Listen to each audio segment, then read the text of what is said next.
زانی عورت کی توبہ کا طریقہ. اگر ایک شادی شدہ عورت سے کئی بار زنا سرزد ہو اور مختلف مردوں کے ساتھ اب وہ توبہ کرنا چاہتی ہے اور اسے بہت شدید ندامت ہے، تو اب وہ کیا کرے؟ کیا اس سے نکاح ختم ہوگا اور اس کی توبہ کے لیے کیا شرط ہوگی؟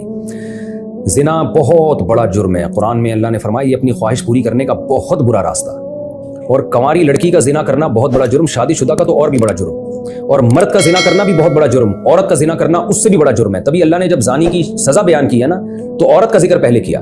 قرآن ہر چیز میں مرد کو پہلے ذکر کرتا ہے، عورت کا بعد میں. چور کا ہاتھ کاٹنے کی باری آئی تو اللہ نے فرمایا چور مرد کا بھی ہاتھ کاٹو اور چور عورت کا بھی ہاتھ کاٹو. یہاں مرد کا ذکر پہلے، عورت کا بعد میں. لیکن زنا کی جہاں بات آئی، اللہ نے فرمایا زانیۃ والزانی فجلدوا کل واحد منہما مئۃ جلدہ. زنا کرنے والی عورت کو بھی 100 کوڑے مارو اور مرد کو بھی.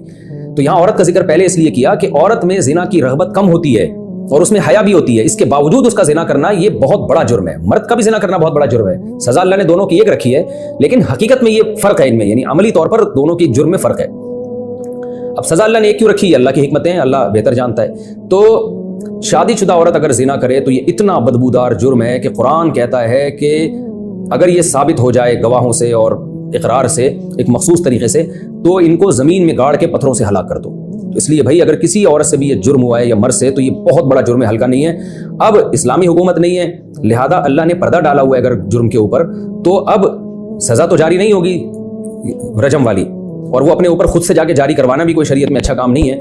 اب یہ ہے کہ چھپ کے گڑ گڑا کے اللہ سے بہت زیادہ توبہ کرے.